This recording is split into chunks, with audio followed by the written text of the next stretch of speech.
Hello and welcome to the second day of UK4UKR's second trip to the Ukrainian border, Poland, to drop off some supplies, pick up some refugees.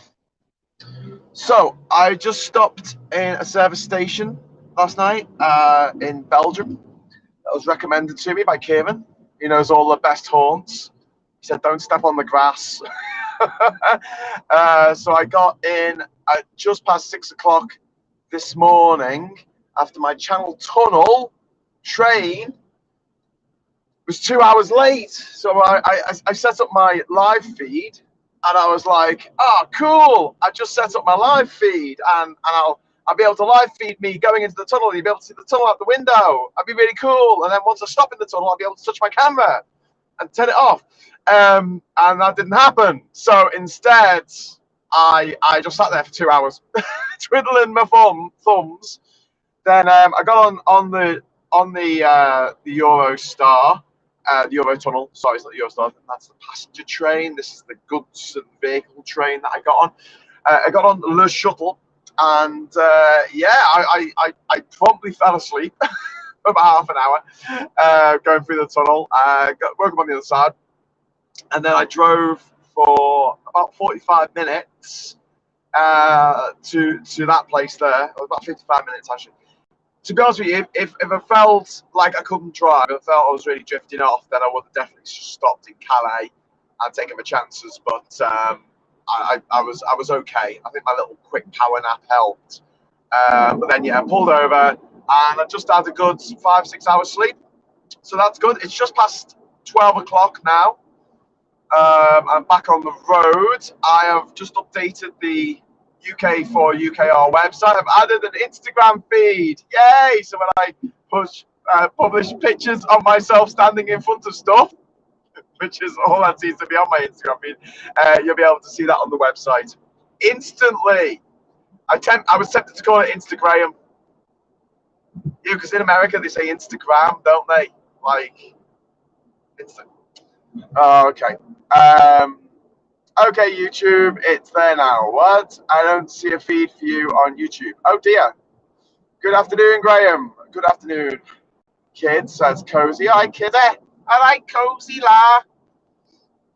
So I'm currently trundling towards Germany. So the idea today is I'm going to pass through Belgium. I'm going to pass through the Netherlands, nether regions. Then I'm going to get to Germany. I'm going to travel all the way across Germany. It's going to be even further across Germany than last time because actually looking at the map, there's a little bit of a bulge where it sort of sticks, where Germany sticks out a bit. It's a bit narrow at the top. And then there's a little bit of a bulge in Bavaria. So that's where I'm going to. So my sat nav is telling me it's going to take 7 hours and 45 minutes. I should be arriving there at around 10 past 8. But I am going to be taking some rest stops along the way, some half-hour rest stops. So I'm actually aiming to get there for 10 o'clock. 10 o'clock tonight should be my hopeful ETA. As a beautiful day today. It's very sunny. It's very clear. It is very clear that it is sunny. Which is nice. And yeah, thank you for joining me. Bon route says, or bon route says Cozy. I got myself a pan of chocolat today for breakfast and a coffee in the service station, and I thought it was quite funny that it was like, that's the name of it, isn't it? And it's spelled pain. Pain or chocolate? That's like the option. What do you want? Would you like pain or chocolate? It's like death or cake, isn't it? Cake or death? Cake or death? I'll have cake, please. Eddie Izzard's sketch from back in the 90s when he still used to do stand-up. Instead of running marathons about the place like a loser. So, yeah, pain or chocolate. So I chose chocolate. A bit pain averse. And I got the choice today. I can kind of trundle in the slow lane, or I can just try and keep up with the cars. So the lorries go at a certain speed. and then the cars go at a certain speed, and never the trains stop mean. So check the news before I started off today. Obviously, every day, yesterday, and the newspapers today, because the newspapers are crap, but they tell you what happened yesterday, which is ridiculous in the age of the internet. I don't know why newspapers still exist, except maybe to do the Sudoku. I don't know. It's really hard to do Sudoku online because you really need to make scribbles. The same with crosswords. It's really hard to do crosswords online, especially cryptic crosswords. Because you wanna do scribbles, don't you? You wanna just do little things. You wanna do little circles of letters for anagrams and stuff. You can't do them.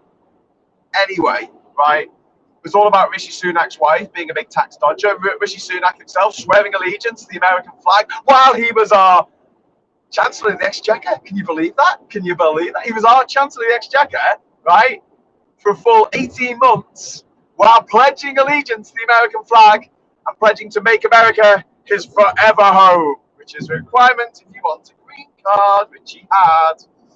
Bit naughty, to say the least. So, yeah, not impressed with that. And today, there's been a bit of, this week, Russia was quite rightly kicked off the Human Rights Council for the United Nations. About time too. It should be kicked off the Security Council for what it has done and its war crimes that it is committing. But what's come to light today, if you check over on the BBC website, it's just the utter insanity of the Russian army and their actions in Chernobyl. I mean, what? Like, seriously, what? This is how addled the brains of these poor Russian people have become. So you think about how bad fake news is in the West? Well, it's a million times worse in Russia. They just believe what they're told by the state, and anything that differs from that narrative is a lie. So in Russia's own history that Russia has created for itself, Chernobyl never happened. No, there was no fire. There was no explosion at Chernobyl. It didn't happen. It wasn't the worst nuclear disaster in human history. It didn't happen. Because the Soviet Union was doing great at the time. It's getting its ass kicked in Afghanistan. People were having to queue up for 3 days of stale bread. The ruble wasn't worth Panaskaus. And seriously, what was happening in the nuclear facilities that Russia had set up? Well, they were poorly maintained. They were poorly staffed. They were poorly built in the first place. The way that they build, look, I'm no nuclear expert. I don't know anything about nuclear power, really. Kind of know the basics, the very, very basics. But from what I can gather, is that the kind of nuclear reactor that was in Chernobyl, and the only place where these reactors, I think it's an RTMB reactor or MTB or something like that, reactor, the only place where these reactors still exist to this day, although they have had modifications so that Chernobyl disaster couldn't happen again, they only exist in Russia. And the problem is, if they go wrong, they're very likely to hit a point where it gets into a chain reaction, which just gets hotter and hotter and hotter.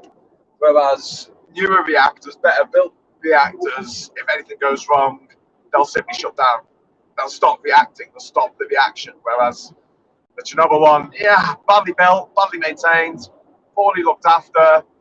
They tried an experiment with it in the middle of the night, thinking that it wouldn't do much harm, and it blew up and killed a lot of people. A lot of people died fighting the fire.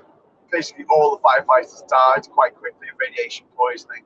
And it irradiated vast swathes of not just Ukraine. Chernobyl's not far from the border of Belarus, and the way the wind was blowing that day, a lot of the radiation ended up in Belarus. And as a result, there's a huge area of Belarus that you can't go into because it's a radioactive forest. Just kind of good for the environment, I guess, in a way, because it means that no humans can live there anymore. But it's kind of bad for the animals in another way, that they get more tumours as a result of living in a radioactive area, highly radioactive area. Anyway, so the Russians turned up. They basically held loads of the Chernobyl workers at gunpoint, kept them in a basement. I believe that they had to steal fuel in order, the workers had to steal fuel in order to keep the generators going, in order to stop a further critical nuclear state. Obviously, they've got heat exchangers. I don't know. They've got pumps going on. They need to keep things moving in Chernobyl because there's so much radioactive material still there. There will be a lot of radioactive material still there for a very, very long time, possibly thousands and thousands of years. You do what you can, don't you? So the great big dome that they built over it with the help of the French, it cost billions of dollars to build that. That's not the end of the story. There's still a lot to be done to handle the nuclear waste. Don't forget, I mean, I think Chernobyl, even after the disaster, was still operating as a nuclear power station because they have all the reactors there that hadn't blown up. Anyway, Russia doesn't seem to know about the Chernobyl disaster. So when the Russians turned up, not only did they not really care about the nuclear workers, they put their own in who were like, oh, this is fine. There hasn't been a massive disaster here because we don't know about it. Or we do know about it and we're just denying reality because that's the new thing these days. Denial of reality. It's fun for all the family. Yeah. Great, isn't it? Just making sure I'm still on the right track. Yeah, I'm heading towards Brussels. If anyone's interested in following my journey on one of these trips, I'm gonna add a little marker which I'm gonna try and put on my website. Something I've tried before when I've travelled. But what I want is a map to come up, Google Map, and it's got a little dot on it, and the dot moves with me, so you can find out exactly where I am. If you want to come and meet me, or give me some radioactive sushi. Hi, Vlad. I'm not going to beat you radioactive sushi, mate. Anyway, the other thing the Russian troops did, along with not maintaining the plan properly and stealing all the fuel that was needed to stop another kind of meltdown, not a full meltdown, but a partial meltdown, or escape of radioactive materials. Let's call it that. They dug in the forest. It's really radioactive forest where you've got the topsoil is just absolutely crazy irradiated. Like you go over there with a Geiger counter and it's off the charts. Do you know what I mean? You put it in the soil and it's off the charts. Geiger counter counts millisieverts, I think, of radiation, and the radiation is really it's a level that is really, really, really bad for you. Not only did it disturb this topsoil with their tanks and their guns and their guns and their tanks, they also dug trenches. They dug trenches in radioactive soil. I saw this meme a couple of weeks ago. It was like a Ukrainian, and it was like, translated what he was saying. It just said, we're very lucky they're so effing stupid. I was like, yeah. Oh my God, the Russians. Wow, guys, you're really not showering yourselves in glory here. Either militaristic glory or just having the intelligence to know that you shouldn't dig in radioactive soil because that might be a bad thing. And again, in the 1950s, people thought radiation was great. You could buy some radioactive material to put into your water, so you could have radioactive fizzy water in the morning. This actually happened. Luminous paint was radioactive back in the day, and what would happen is people who would paint things with this luminous paint in the 50s, they would lick the paint brushes to get a nice end on them, and they got mouth cancer, they got tongue cancer, that was the 50s. There is an argument that we didn't know the long-term effects of radiation. We do now. It's freely available on the internet. The problem is, ladies and gentlemen, we don't know if we don't know if the Russians are living in the 1950s, at the height of the USSR. This period when everything was great and nothing was bad, and everyone knew what toilet to use, and all this bullshit. And mark my words, it is bullshit. Doesn't that sound familiar? Does anyone else know another country where it's kind of locked in the past? This kind of misty-eyed, nostalgic view of the past. Nostalgia meaning homecoming and bitterness. There's two words meaning homecoming and bitterness. Nostalgia is not a good thing. I try to remember that line from The Sopranos, and I'm not getting nostalgic for The Sopranos. When he says, when Tony Soprano, he's sick of thingy rabbiting on, and he says, remember when is the lowest form of conversation. Paulie, when Paulie's just rabbiting on, but hey, remember when we did this, remember when that happened, remember that, and he says, remember when is the lowest form of conversation. I think that's great. And that's really great. It is something I do it myself when I don't know, I've got really anything to talk about. Maybe there's some topics that aren't to be discussed.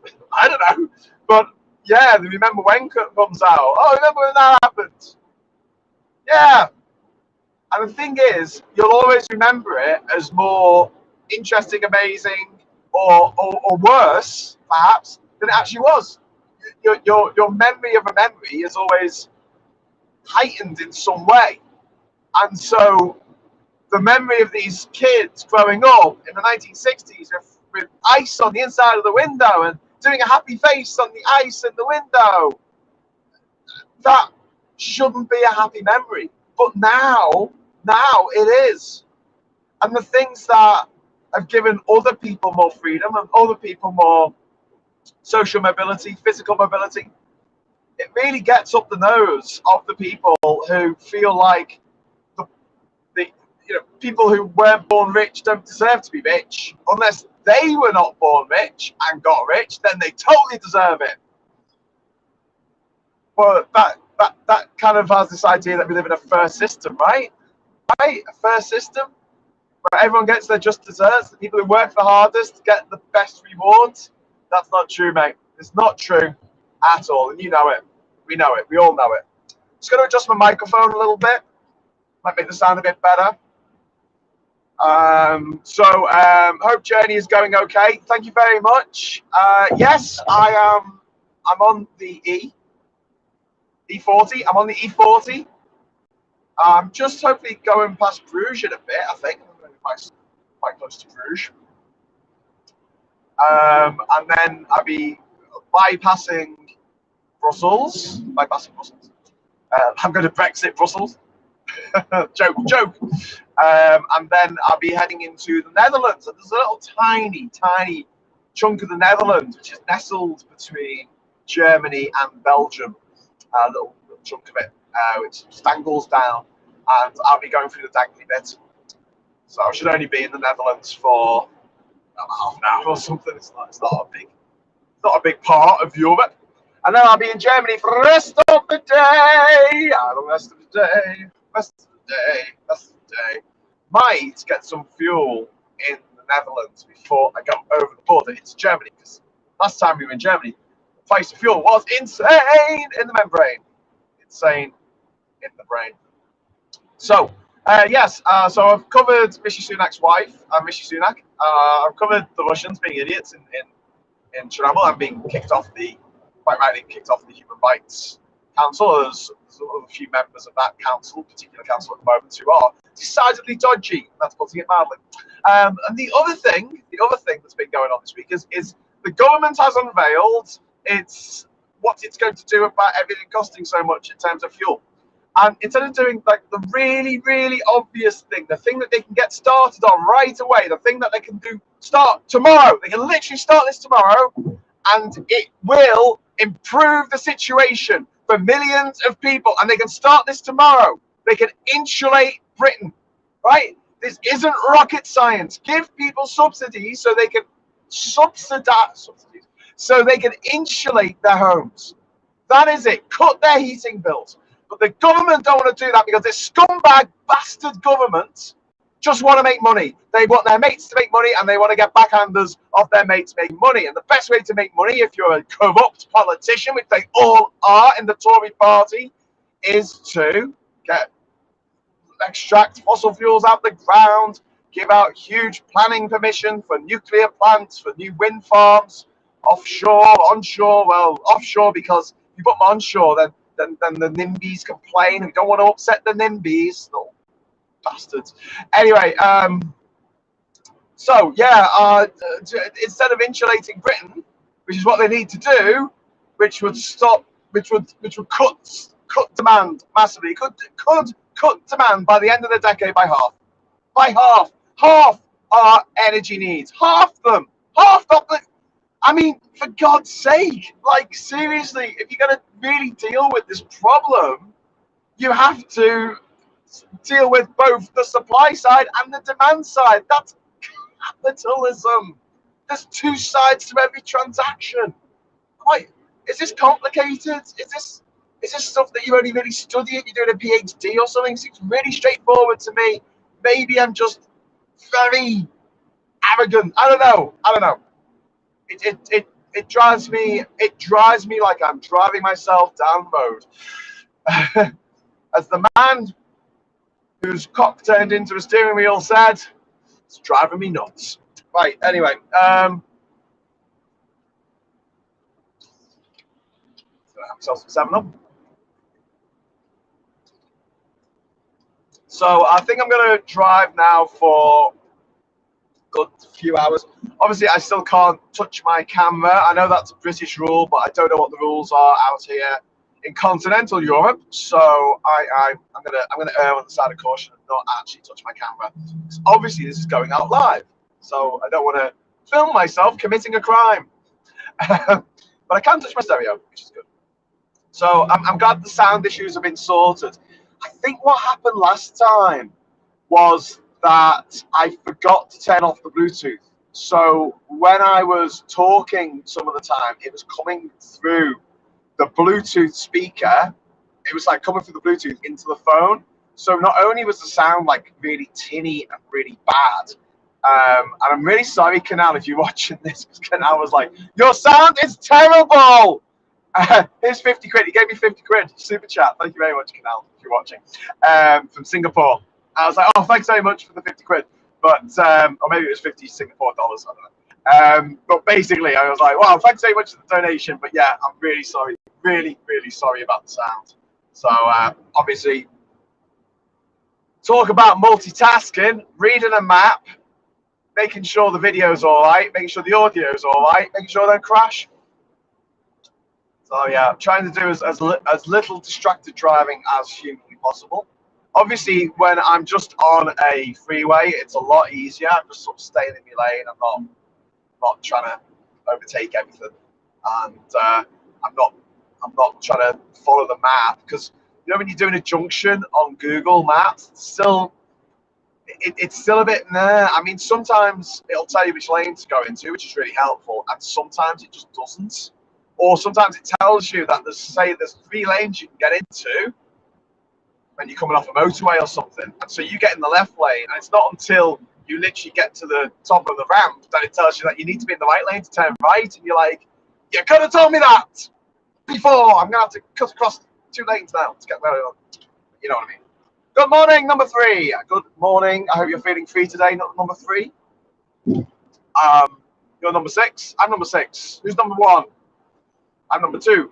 Right. Who's number 1? Sound is fine. What start tomorrow? Darling says David. So I'm going to be staying at my friend's house tonight. She's kindly agreed to put me up, and see the gap that we've got there above all the pushchairs and things. I'm going to fill that with nappies and baby food, because they are required at the and Marina, being awesome, has agreed to go to the supermarket today and basically buy all of the nappies. So I'm very, very sorry to the babies of Florence house who don't have nappies this weekend because we've stolen them all. Sorry, bought them all. But you know, we've got things to do. We've got aid to get to people. I'm still waiting to find out if there's another family in Warsaw. I've been waiting a week and a half now for visas. to come to the UK. It's 3 of them. So if they get their visas, I'll be picking them up. The people that Catherine and I, my partner and I, are sponsoring to come and live with us in Durham, they're in Lviv now. They've managed to escape from Mariupol. They're in Lviv, and they're waiting to hear if they can come to the UK or not. When they find that out, I might do a trip to go pick them up. And if that means going into Ukraine, that means going into Ukraine. It's not as dangerous as it was. Obviously, the Russians have retreated from the west of the country, where they were getting that arse well and truly handed to them on a silver platter by the awesome bastards of the Ukrainian army and the Ukrainian people in general. And I want to give a big shout out to the woman who offered, when the Russians first invaded, she offered the Russians sunflower seeds to put in their pockets. So when they die there, they'll actually do some good, because nice flowers will grow from their corpses. I thought that, yeah, that's awesome. That was an iconic moment, I think. And she was completely right. The Russians have admitted, the head of the Kremlin, in fact, has admitted a rare display of actual candor from the Russians, that, yeah, the Russian losses have been substantial. But you know what? No Russian civilians have been killed, have they, Russia? None of them. Just your soldiers. Mostly from where? From Chechnya. Yeah, that subjugated republic from the 90s that you leveled the capital of. That was nice. Thanks for doing that. And I didn't touch the camera then. I touched the surround around the camera. Not my phone. I didn't touch the phone then. I touched the surround around because it was vibrating. Technically. Anyway, yeah, no Russian civilians have been harmed in the making of this war so far. And yet thousands and thousands of Ukrainian civilians, men, women, and particularly children, have been